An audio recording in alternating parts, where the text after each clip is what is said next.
Eh mes fans, ajoutez tous mon compte de secours tout de suite, Arouf Gangsta 91G. Il est marqué juste là, là. Ajoutez tous mon compte de secours, vous avez juste à swipe up et ça vous dirige directement vers mon compte de secours parce que là, je vais parler sur mon petit cousin et je vais l'afficher, je vais le détruire. T'as capté, je vais le détruire une bonne fois pour toutes, je vais l'éteindre une bonne fois pour toutes. Ce gros porc de merde avec sa tête d'hamster, ce gros sanglier, ce gros porc de merde. Je devais partir en vacances avec lui. Et il a fait la plus grosse erreur, il a fait une très très grosse erreur. Il a fait la plus grosse erreur de sa vie. Il m'a fait un coup de grâce. Il est parti en vacances sans moi. Donc je vais tout vous raconter. C'est un gros clochard. C'est un gros jaloux. En fait, j'ai cramé. Il me parle pour intérêt. C'est une grosse merde. Donc voilà, c'est mon petit cousin. Hein. C'est mon vrai petit cousin de sang. Mais c'est même, pour moi, c'est même plus mon cousin là. C'est plus mon cousin là. Il est plus rien pour moi. Donc là, je vais le terminer. Donc au cas où, parce que je vais insulter sur ma story, je pense, ajoutez mon compte de secours. Il est juste là, là. Vous avez juste à swipe up. Ajoutez tous mon compte de secours là. Alors, je vous explique dès le début. Ce gros porc de merde, mon petit cousin Bilal des Tarterets, ce gros porc de merde, je vais tout vous expliquer dès le début. Alors déjà, mon cousin, c'est pas celui-là, c'est pas celui que vous avez vu dans la voiture. C'est pas lui. Là, il y avait un mec avec moi dans la voiture avec une teinture jaune, c'est pas lui. Mon petit cousin là, que je vous parle, le mec en question, il était avec moi sur Paname. Il a une queue de cheval même. Ok. C'est lui que je vais vous parler. Donc voilà, donc je vous explique depuis le début. Déjà, moi, à la base, avant, quand j'étais en galère dans mon quartier au Tarteret, tout ça, et il m'a pas aidé, tu vois, il m'a pas aidé. Bref, quand il y avait des histoires aussi là-bas et tout, c'était un gros traite. Quand je m'embrouille avec des gens, vous savez très bien comment ça se passe dans les quartiers. Vous savez très bien comment ça se passe dans les quartiers. Euh, Il y en a qui sont avec toi et il y en a qui sont contre toi. Donc des fois, moi, ça m'est arrivé de m'embrouiller avec des gens et lui, au lieu de mon côté, eh ben, il se mêlait pas de l'histoire en fait, parce que c'était ses potes déjà. Moi, je vais tout raconter comme ça.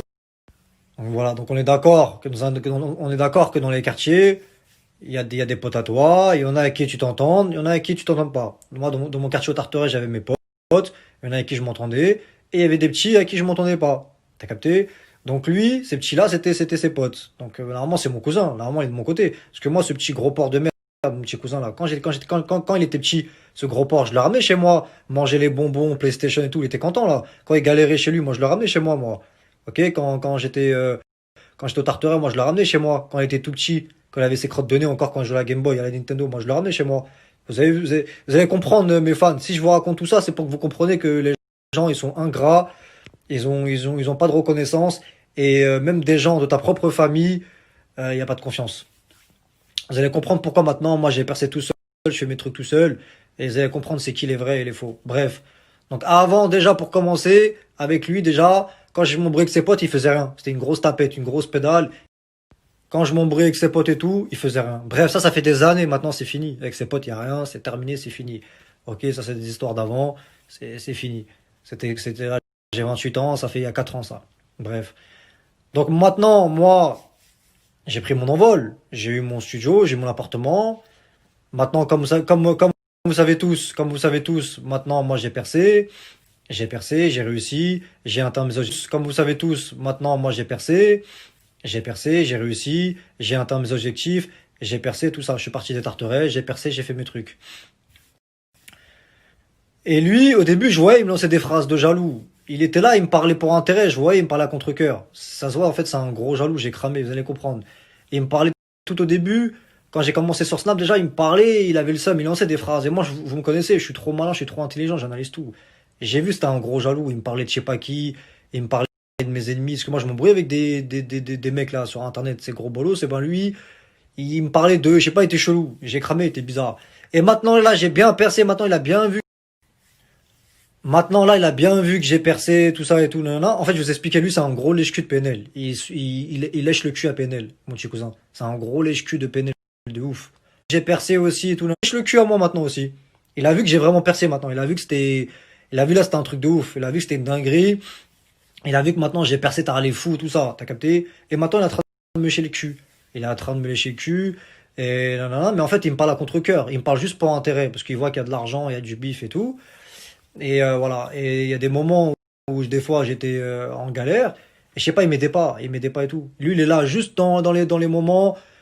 Par exemple, quand je partais à Marbella, quand il y avait la Lambeau et tout, bah, il m'envoyait des messages comme ça. Ou quand Donc lui, en fait, quand j'étais en galère et tout, il m'aidait pas. Et il y a même des meufs qui m'ont dit, hein, des copines à lui, qui m'ont dit que ton cousin, Harouf, c'est un gros bâtard. Il t'aide pas, il fait des trucs chelous, il fait des trucs de bâtard, tout ça et tout, nanana. Ça veut dire, moi, des fois, quand j'étais en galère et tout, il m'a pas aidé. Moi, vous me connaissez, moi, je suis un gros bonhomme, donc je me démerde tout seul. Donc voilà, maintenant, je suis connu, j'ai percé, donc j'ai de l'argent qui tombe. T'as capté, je me démerde tout seul. T'as capté? Et lui, il me parle que dans les moments, j'ai cramé, j'analyse tout. Il me parle que dans les moments, par exemple, un exemple, je vais vous donner un exemple, quand j'étais à Marbella, par exemple, Lamborghini, tout ça, Lambo, et bah là, il va me lécher le cul. Ou quand il y a des rappeurs qui partagent mes trucs, qui parlent de moi, encore une fois, quand il voit que les gens parlent de moi, que j'ai un gros buzz et tout, là, il me parle, il essaie de faire des trucs avec moi, il me propose il me dit, ouais, t'inquiète, on va faire des showcases ensemble, on va partir en vacances. Zarma, il fait le mec qui me propose des vacances, et a tout le temps après, il met des plans. Je sais pas, il est chelou, il est bizarre. En fait, il me parle à contre-cœur. Même quand on se parle, il fait la gueule. Il a une grosse tête de merde. Il a une tête de gros porc. Il fait que de boire. On dirait Obélix. Soit quand il fait que de manger, il fait que de boire. Donc en gros, ce mec-là, il me parle que, mon cousin de merde là, il me parle que pour ses intérêts. Obélix. C'est un gros porc comme Obélix. Il boit, il mange comme Obélix. Il pense qu'à sa gueule. T'as capté? Donc maintenant, moi, je me suis dit, vas-y, comme je suis tombé sur des mecs chelous et tout, moi j'ai percé tout seul, j'ai confiance en personne. Je me suis dit, vas-y, c'est mon petit cousin, je vais me mettre bien. Écoutez bien ce que je vous dis, écoutez bien. Comme ça, vous allez voir c'est qui les vrai. Vous allez voir c'est qui les vrais et c'est qui les faux. Donc comme c'est mon petit cousin, c'est mon vrai cousin de sang, tout ça, je vais dire vas-y, je vais le mettre bien. Je vais lui proposer de travailler avec moi. Il va récupérer pour moi les pubs. C'est-à-dire, ça veut dire quand je fais les pubs, il va récupérer mon argent. Il va me ramener mon argent dans les mains, la totalité. Moi, je lui passe un petit pourcentage. T'as vu, c'est la famille, c'est cousin. Moi, je vais me mettre bien tout ça. Mais même avec ça, c'est pas possible. Même avec ça, le mec, c'est un putain de bourbier. Il perd mon argent. Il essaie de faire des trucs chelous. Même avec ça, même avec de l'argent, tu perds de l'argent. Normalement, tu gagnes de l'argent. Bah, même avec lui, quand il récupère mon argent, le mec, il perd mon argent. C'est un truc de fou. C'est un bourbier, ce mec-là. Il fait que de boire. Eh, il fait que de boire, ce mec-là. Il a la tête en l'air. C'est un gros porc de merde. Il est rempli de graisse. Il laisse tomber le mec, il travaille pas. Il a 25 ans, il fait rien. Il avait le permis, je sais pas, il a plus de permis, il a plus rien, il fait que de la merde en fait, il laisse tomber. Et j'ai cramé que lui il allait mal finir. Il fait que de boire, il a pas de situation, il a rien, c'est un gros clochard. Il y a même des meufs là de Corbeil, elles m'ont dit qu'il a même pas un. Voilà, il y a des meufs de Corbeil, elles m'ont dit qu'il a même pas un, c'est un gros clochard. Et la tête de ma mère, j'aurais dû les écouter. Je vais pas dire les noms des meufs parce que je suis pas une balance. T'as capté, mais ils avaient raison. Le Coran avait raison, il a même pas un, c'est un gros porc, un gros clochard. Et même pendant le ramadan, il m'a même pas ramené une assiette. Pendant le ramadan. Il m'a même pas ramené une assiette. Il m'a même pas ramené une assiette. Et c'est un mec qui c'est, en fait, j'ai cramé comme il a vu qu'avant je m'embrouillais avec ses potes et tout. Et maintenant, il essaie de se venger maintenant. Il se venge sur moi. Comme ça, un traite, il essaie de se venger sur moi pour prendre mon argent. J'ai compris, j'ai cramé ce qu'il veut faire. Mais tu vas jamais prendre mon argent. Espèce de gros clochard de merde. Espèce de gros porc de merde. Donc maintenant, je l'ai confié une tâche simple. Va occuper, voilà, il y a des gens qui me contactent pour des pubs. T'as capté, il y a des gens qui me contactent pour des pubs. Le mec, je le confie des tâches simples, et tellement c'est un gogol, il n'arrive même pas à effectuer les tâches que je lui donne. Là, il y a une meuf, elle va te passer elle va te passer de l'argent. Tu me ramènes l'argent, tu me ramènes la totalité, et moi, je te passe un pourcentage. Même ça, le mec, il n'arrive pas. Sur le camp, je devais faire une pub avec une meuf, à cause de lui, je me suis embrouillé avec la meuf. On devait faire la pub, le mec, je vois, il répond plus. Il répond plus, ça y est, il a vu 300 euros, 400 euros dans les mains, le mec, ça y est, il a jamais vu ça de sa vie. Il répond plus, tout ça, là, là, je l'ai appelé, je vois, là. Après, voilà, il me sort une disquette. J'ai cramé que c'est des disquettes, parce que je vais vous raconter pourquoi.